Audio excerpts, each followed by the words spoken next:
They have only gotten worse. And that really, really sucks. Let's talk about it.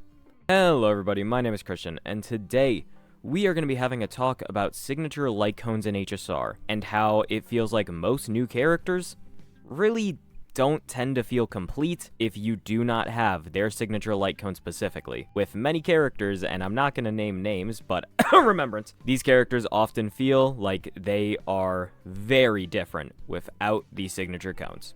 Make sure to like, comment, and subscribe, join our Discord down below, and let's get into it. So, for many of you longtime viewers, you may remember I did a video talking about, I think it was actually just called Let's Talk About Star Rail, where I took a stream excerpt of me basically yelling about Aglaea and the Herta for about 15 minutes or so. It was mainly because Aglaea and the Herta were the newest characters in the game at that point alongside RMC, and I was very, very unhappy with their mechanics in place and how they actually both worked, because Aglaea's E1. The enemy afflicted with Seam Stitch takes 15% increased damage. After Aglaea or Garment Maker attacks this target, additionally regenerates 20 energy. I was very much angry about the fact that this E1 was not in the base kit over the last Thread of Fate, which basically just means you get 1 stack of speed boost when Garment Maker disappears. That is absolutely useless. That is straight up useless. Because if you lose your Garment Maker, you've already lost the fight, basically. You're wasting so much time, you might as well reset. That trace is completely useless, and replacing it with just the energy effect would have been incredible. It would have been so nice, but of course, no, it's locked to E1, so you have to pull another copy of Aglaea. That is not good. That is really, really not good. I hated that. I still hate it to this day. I love Aglaea. I love her E1. I really hate how this works. So there was this, and then there was the Herta. The Herta, and okay, let's talk about this real quick. People always say, like, oh, well, just get the Herta E2 over her Lightcone, you're getting a higher value. That is the stupidest thing I've ever heard. I can never get over this. I hate when Star Rail players say shit like that. Do you understand how hard it is to get an E2? Do you understand? Because even if you save for, like, 2 to 3 patches, you have no guarantee of getting an E2 and not even close to it. Hell, you might get E1, maybe. You'll get the character, you may not even get E1. So telling people to just go for E2, ridiculous. I hate that. I hate that advice. If you give that advice, shut. Sorry, that was a bad, we don't need to talk about that. Let's take a look at this Lightcone. Into the Unreachable Veil. It gives crit rate, which is good. It increases the wearer's skill and ultimate damage, which is good. After the wearer uses their ultimate, if this ultimate consumed 140 or more energy, recover a skill point. That is something that we have seen multiple times in base kits for characters, and the fact that this was put onto a Lightcone instead definitely kind of felt like a slap in the face. I did not like that this is how this Lightcone was being set up, and they need to add more unique effects to Lightcones. I understand that. Like, if you're just getting skill and ultimate damage, you're just getting crit rate out of it, okay, well, it's a stat stick. It's a pretty good stat stick, but you're not getting anything unique out of the cone at that point. It's just raw damage. I understand that. But damn, dude, we have a lot of characters with built-in SP regeneration. Like, look at Archer and Xingshui. They both do it, and Archer has it built into his base kit, I might add. Obviously, Archer is very SP intensive, but regardless of that fact, it is still built in very, very well. Like, it's a very natural part of his kit. And I absolutely feel like this could have been present for the Herta somewhere in her kit, and that is just not the case. So, sorry, that was a very long tangent, but that is what that initial video was about, was just me yelling about those two characters because I was unhappy with how the game was kind of setting them up. It really just didn't seem like a positive in my opinion, and you're gonna start building animosity in the community when you are basically setting them up to have to get even more premium options when this game does not supply you with an efficient way to get more premium options. So that already sucked. And now we are, oh Jesus Christ. By the time this video is coming out, maybe we're 8 patches away from when that first came up. And let me tell you, viewer, things didn't really get better. For some characters it did, and for some characters it really didn't. The biggest culprits of the Lightcone issue in Star Rail is absolutely the Remembrance cast.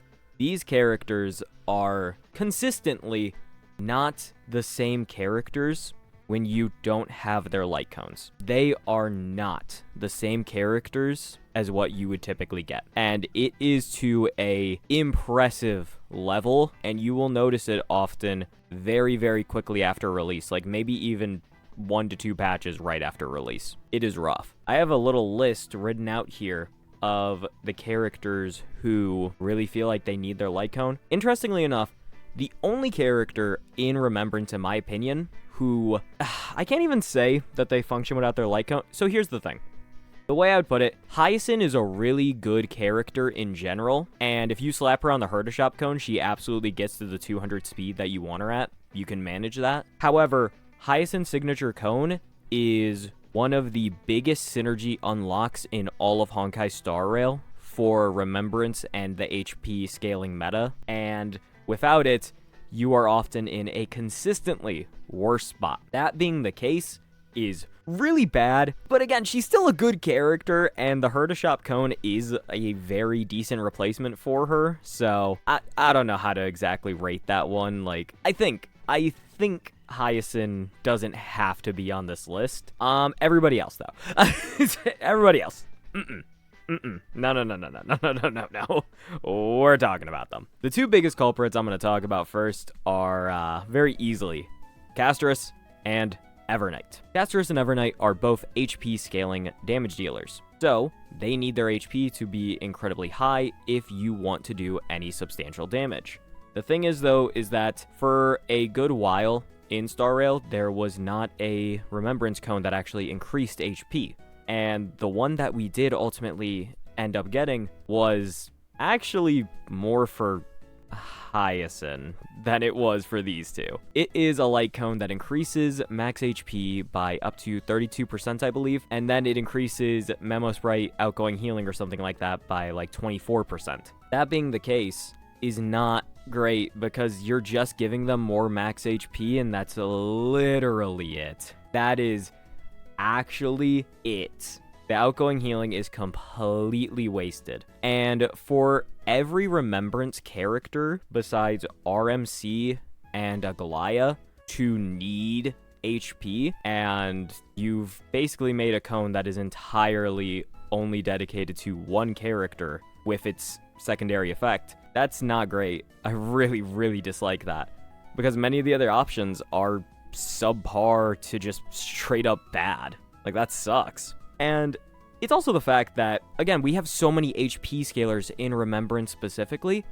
Do you know how many of those cones you would need? Like, if you wanted to make the optimal Castris team without signature light cones, so if you're doing Castris, Evernight, Cyrene, Hyacinth, you're probably giving Hyacinth the speed cone, because speed doesn't benefit Castris, and speed can kind of benefit Evernight, but not really a huge amount. And then there's Cyrene. So then you're giving probably all 3 of the other ones that cone that increases max HP by 32%, and that's it. That's bad. Like, do we all agree on this? That's not good. There's not really any other suitable options. There's cones that increase, like, crit rate. That's in the battle pass. There's a cone that increases crit damage. There's a cone that gives energy, I believe. Only 2 of them can actually make use of that one, where it regenerates energy for you. There's just such a limited options for the Remembrance path, and it's never really gotten better, in my opinion. They've only added cones, like, into the battle pass or signatures that actually benefit Remembrance characters as a whole. And when you make all of these characters HP scaling, and you give us one option to make use of with them, does that not seem like a problem? Like, am I the only person who's kind of bothered by that? That seems like just inherently terrible design. I don't understand what the rationale behind that was. It seems so silly, quite frankly. I don't know, man. That one really gets to me, just with the Remembrance characters specifically, because I love the Remembrance characters. I think it is a very poorly implemented path, And the fact that our only free Remembrance character is RMC, and we don't even have like a standard banner Remembrance character for people to try and get, I don't care if they're dog shit. I just want them to be in the game. Like, that's something that Genshin has consistently done, where you get a new character whenever like some sort of new thing is going on. They don't do it often, but it does come up. The fact that Star Rail did not follow in the footsteps on that is a little aggravating, quite frankly. I don't personally understand why we still do not have a Remembrance standard banner, or even a Remembrance 4-star, besides the fact that 4 stars don't exist right now in this game, which is another whole different issue. I have a lot of... Man, I am talking about a lot of future topics right now. I hope you guys are hyped up. Leave in the comments down below which one you want to see. All right, now. So, Remembrance was ultimately not the only problem I had with the whole Lightcone issue. There are a few more characters I have listed.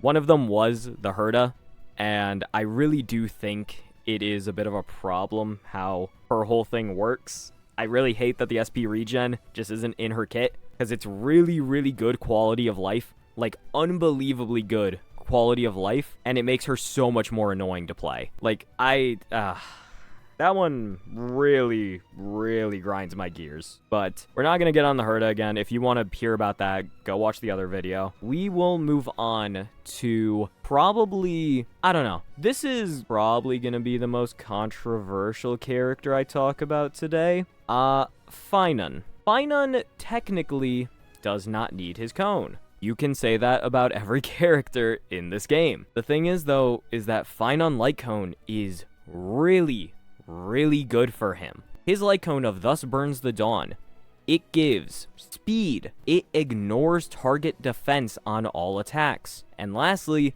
when you activate his Giga Cool Boss phase, he increases his damage dealt by 60%. That's insane. And now compare that to his best free option, which, as per usual, is On the Fall of an Aeon. You get up to a 64% attack boost, and you might get a 24% damage boost. That's not that good. I hate when people say that Aeon isn't even that far from whatever character's like best cone. That's not true. It's just not true.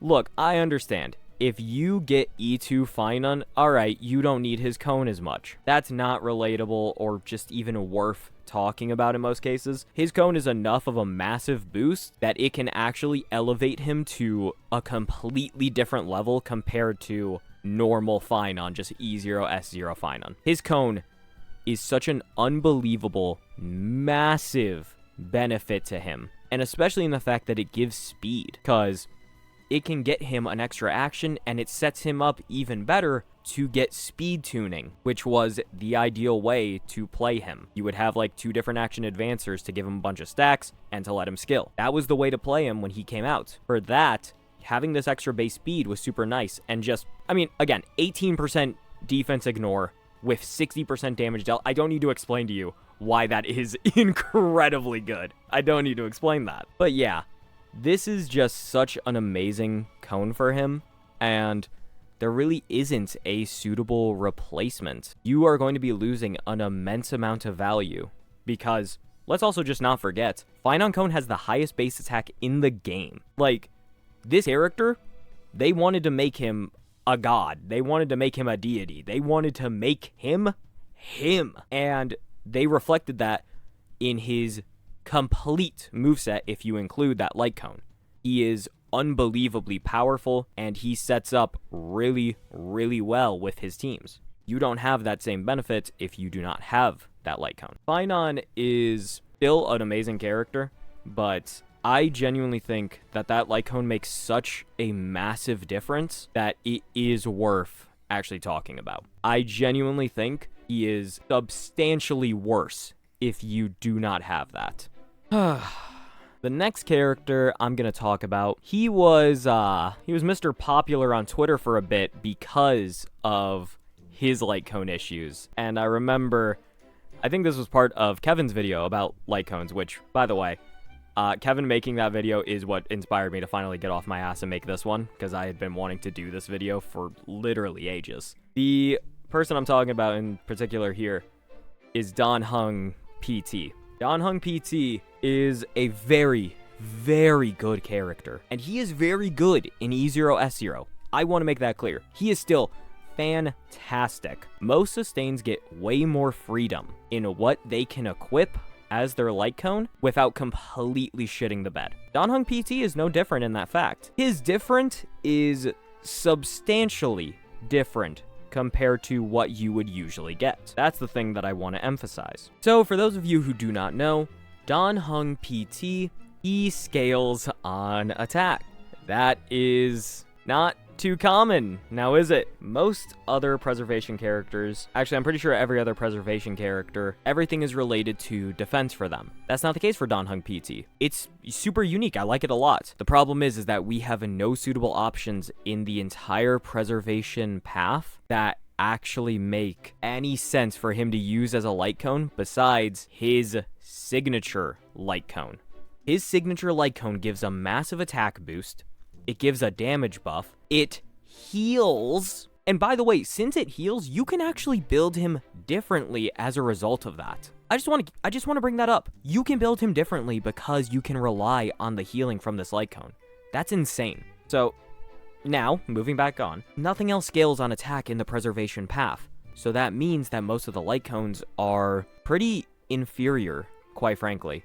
And especially a lot of the light cones don't even have a good attack stat. So do you want to know what the ideal solution is? Your genuine ideal solution is to put Danheng PT on an off-path light cone with a high base attack stat. That is genuinely your best choice. And that is fucking ridiculous. That is insane to me. I really cannot stress that enough. We are actively having to utilize an off-path light cone because there are such bad options for this character, and I love that they made him unique. But, like, why did we do this without anything really in mind besides his signature? I know the answer. We all know the answer. But I'm gonna say it, I'm gonna ask it anyway, you know? That's ridiculous. And the worst part is that for a free character, they did this with Archer. They gave that Archer for free, and then they gave you the chance to get his light cone for free if you spent a certain amount of pulls. I like that a lot. That's really cool. I know some people didn't like it, and I understand why. But I think the potential to get something for free when you're already going to be pulling is pretty nice. Danheng PT doesn't have that. Danheng PT was just given to us for free, and if you wanted his light cone, you had to go get his goddamn light cone, and that was it. Simple as that. That's, I don't know. I was really hoping that after Archer had done that, I was really hoping that was going to be a consistent thing. I like that a lot, and it still encourages actively pulling. So really, there isn't a massive downside to it. And if anything, you're going to be pulling more because it was like 200 pulls or some shit like that. So, in hindsight, why didn't they do that? I feel like it would have made a lot of sense, and it probably would have been beneficial. That's a bit weird to me, but I digress. That wasn't what happened, so your best option from there was to use an off-path light cone because many of the preservation effects don't help him. They don't help him, they're not gonna help his teams usually. What is, I don't even know, like day one of my new life, what's that gonna do? What, like that's not helpful. Or a trend of the universal market, like okay, well I guess it's good for Acheron teams. Go crazy, like that doesn't, no. That's not actually what many players want to do, especially when his main attack stat, which is his main overall useful stat, is not getting benefited in any substantial way. Danheng PT, despite all this, is such an incredible character, but I don't like how this was done so that your only good option was realistically his signature light cone, and that's it. They've done it again where, well, you couldn't get the signature light cone? Alright, fuck you. Like, okay, cool, I guess. What? It's just rough. I really do not like how this was done, but I love Danheng PT, and really that's what matters. That's my boy. Now, I mentioned at the start earlier that there was some characters who did deviate from what I felt like was becoming a very massive issue. Who were these characters then?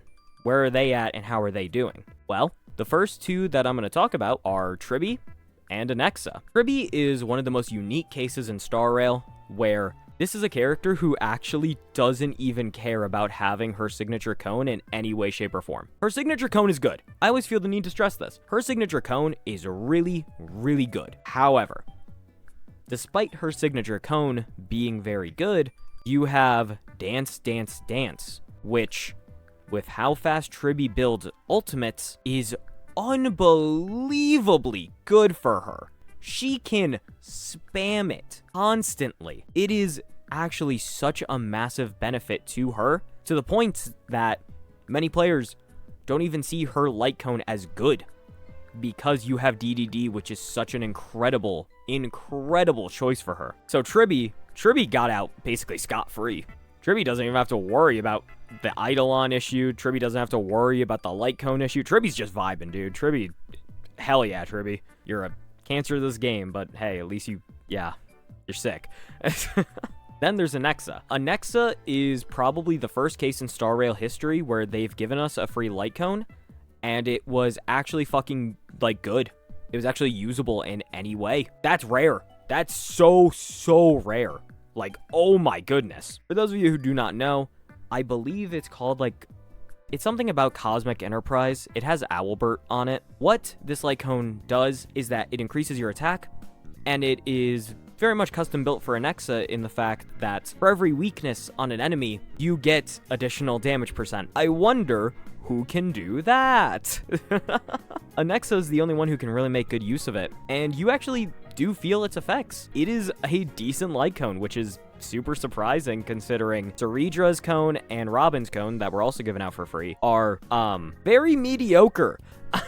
They are very not that good. So with that being the case, Anexa actually has a very suitable free-to-play option. And even then, his signature light cone is very good, but you can also use the Herta cone to massive success for him. It is definitely still, you definitely want the signature cones if you can, but with how good that free-to-play light cone is for him, it's genuinely not that bad if you would rather invest in his supports, which are a very good combo for him with, like, Sunday Ceredra or Ceredra Cyrene. Investing in those for Anexa is a phenomenal choice, and at that point, you can actually get away with not having his light cone because of how much they do for him. Yeah, Anexa's just gotten a very lucky combo, and it is, again, part of why quite a few players have gravitated to him so heavily, even though, Jesus Christ, I need them to stop talking sometimes. You're not that bad, Anexa mains, I promise. I just like shit-talking you. Alright, anyway. Then, the last character I can talk about from just base Amphorius is Hysolins. Hysolins, I'm going to keep this short and sweet. She is a character who really likes having her signature cone, but also DOT just has very good replacement cones that offer damage dealt and effect hit rate, which is the main things that Hysolins, sorry. So really, you don't have to get it. Again, it's a really nice damage boost, and it actually is a good utility boost because it increases speed, but it's not essential. It's just not that essential, I'm gonna be honest. You can actually just get away with base cones for DOT, since DOT has good replacement cones actually in the game, unlike quite a few of the other paths. Hysolins, pretty good. She doesn't have anything super locked behind anything else like Eidolons or her light cone, which is really nice to see. I love that. Thank God, because, like, I'm a DOT player, and I did get her cone, and I love her so much, but oh my God, DOT is such a pain in the ass to invest in, because they don't work anywhere else, dude. It's so rough. We have the last two characters on my list here. These two characters, they don't particularly need their cones, but also I think their cones are helpful. That's the most I'm going to say about them. It is Archer and Saber. Archer, his cone is basically just a glorified simulated universe shop hunt cone, but it gives like a fair bit of attack or whatever it is. And as for Saber cone, it is custom built for her. It gives crit damage, and it just does a lot for her. But at the same time, if you can get like a Don Hung PT Sunday combo with Tribby, you're still going to be doing relatively good on her. I will have to say, Saber cone is far more essential than Archer cone in my opinion. Archer's cone, while good, is pretty replaceable comparatively, and at the same time, he ends up running with really good supports who can help him a lot. So does Saber, but Saber is also just a slightly weaker character, in my opinion, so that's where the real struggle begins. So with that in mind, yeah, they would love to have their signature cones. They can function not too bad without them. I feel like that's a good way of explaining it overall. As we start to wrap up, there is one final thing I would like to talk about. And I got into a talk about this with my Discord the other day. It is the Battle Pass Lightcones. The Battle Pass Lightcones are very, very good. I want to specify the new Battle Pass Lightcones are very good. The old ones kind of suck ass. The new Battle Pass Lightcones are really good. And that is unfortunate to me because many of these cones are actually very good replacements for a lot of the characters that I've talked about today. Not all of them, but some of them do genuinely benefit a lot from Battle Pass Lightcones. Like, Mighty can benefit, I believe, from one of them. Fäon can benefit. The Herta can benefit. Danel PT can benefit. So can, like, many of the other Chrysosairs specifically. These characters can benefit a lot from Battle Pass Lightcones. These are really great cones with really unique and powerful effects. And they are, of course, hidden behind a $10 paywall. And then if you want S5, well, that's a $50 paywall. That's really fucking annoying. That's really not fun in any way, shape, or form. And the fact that they are built so perfectly to act as supplements for many of these characters that are extremely beloved and characters who have unbelievably poor options to actually work with. The fact that they are paywalled in this way is like it is what it is. It's scummy. It's scummy and it's annoying. And that's how these games work. That's how they get you. Like, I'm talking a lot of bad about Star Rail today. I really like the game. And I think Amphoreus overall was super fun. I like a lot of what they've done, and I think the character designs lately have been unique and interesting beyond anything we've seen before. But this specific aspect of the game has really been infuriating. And with how Remembrance specifically has been handled, and now with how the Battle Pass has been handled, with these Lightcones being locked away, with how all this has gone, the next path we get, it is going to be this all over again. We are going to get very mediocre options early on for, like, whatever path is coming up. We're going to have poor options. SIGs are going to be basically required to even make characters work, and we're probably going to have even more options locked behind a Battle Pass. That's really unfortunate, because the amount of Lightcones that they have put out for Remembrance specifically, and how they don't even really meet a lot of the conditions that Remembrance characters have, is awful. It's really fucking annoying. And I don't know. I'm just concerned about the fact that it feels like that. It feels like it's going to continue, and that makes me a little scared for the next path that ultimately comes out, because we're in 3.x right now. We're coming up on 4.x. We're not done with paths. We aren't. There are so many different things that we have still not seen in this game. Like, how many Aeons are there? Think about that. There are so many. Every single one of those is a path. We are not done with paths. And with the way that Lightcones kind of come and go for these paths, with the way that they have been introduced to us through Remembrance, and how poorly I feel like it's gone, I do feel like this is genuinely a very valid concern. But of course, I would love to hear what you guys have to say on it. That kind of ends off my rant for today. Got a little intense near the end, so I apologize for that. But yeah, leave in the comments down below what you think. I'm very curious to hear. We've got plenty more good videos coming out soon, so I will see you guys then. Bye-bye.